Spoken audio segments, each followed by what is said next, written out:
Welcome once again to Hometown Movies. Perhaps the last time we're going to be in this format of Hometown Movies. We're shortly going to change to Hometown Magazines. I may also clear up my speech patterns. But anyways, we're going to expand from a half hour to an hour, and we're going to expand our purpose. Aside from showing you the work of hometown filmmakers, you may have noticed that we've had to move beyond filmmakers in recent programs because we simply have run out of them. So we're going to change to Hometown Magazine, and we're going to deal with writers and poets and actors and actresses and sculptors and painters and, in general, the creative people here in the Flint area.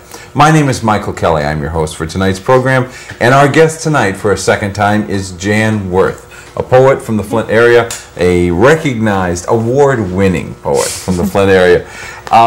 Last program we talked a little bit about your process of poetry and how you work a little bit, but let's talk in more general terms tonight.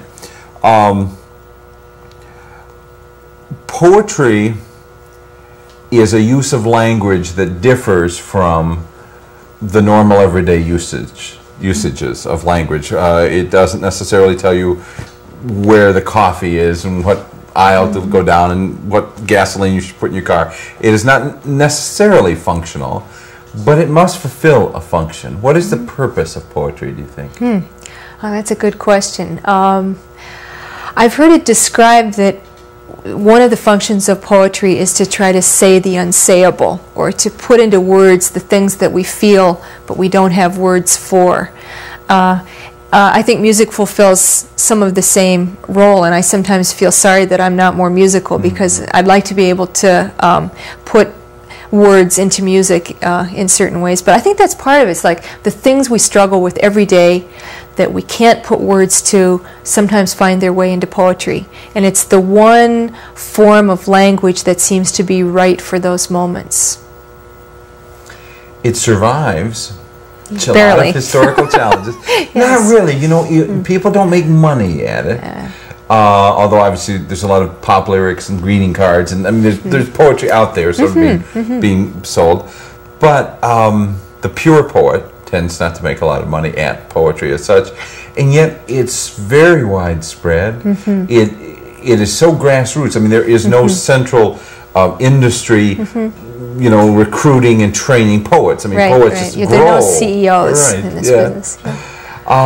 So it would seem that it's fulfilling some profound need. You know, I think part of it is that people have been sitting around speaking rhythmically to each other for thousands of years. And I think that we continue to seek that kind of communication. I'm not sure what it is. I think it's something that goes beyond logic. I think that even TV is rhythmic, commercials are rhythmic. There's some level on which we like to tell each other stories in a patterned way. And I think poetry does that in some very, very primal ways. I mean, when you know, to me, poetry in a book is not as exciting as poetry spoken aloud. I have a real fondness for oral poetry. And I think it's related to a long human tradition. I think we still need it. I find that the next time I do a poetry reading, I'm going to read poems that aren't mine.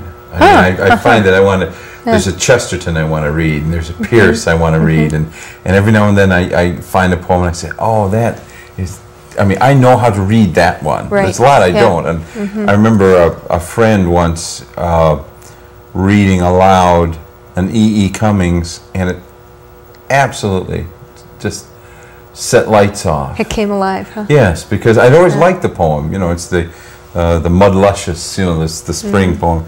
And it had a circular sound to it that I didn't know was there. I hadn't seen it. But to hear her read it, then I heard it. Yeah. You know? It's very satisfying. Someone said, I read someone's essay lately on poetry where the person said, the beauty of poetry is that it can't be paraphrased. And so much of what we get today is a condensed version of something, you know. But you can't paraphrase a poem. It's the poem is already, if it's a good poem, is already in its most economical unit. And so in a sense, a poem is a real whole And I like that about it too. Yeah. It's protected from the outside world in that, by its form, in a way. Yeah, the idea of summarizing a poem would be utterly you'd lose it, useless. right. Yeah.